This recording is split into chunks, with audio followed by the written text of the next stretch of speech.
Have you ever seen somebody meditate under a waterfall? Or do you ever wonder why it feels so good to have water drip over our head? Because water is not just good for cleaning the outside of our body. Water is good for clearing the energy inside of our body.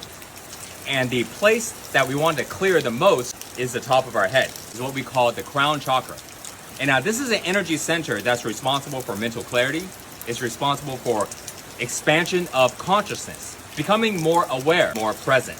And when we use water, dripping it over the head, whether in a waterfall, out in the rain like this, or just in a shower, helping us feel more energized, more mentally clear.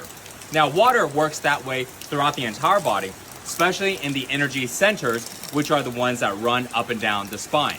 So next time you're feeling a little foggy, you're feeling a little stuck, take a shower, jump into the swimming pool, find some rain to get under, or simply just use a sink and splash some water over your face and head, and you should clear up right away. Try it out.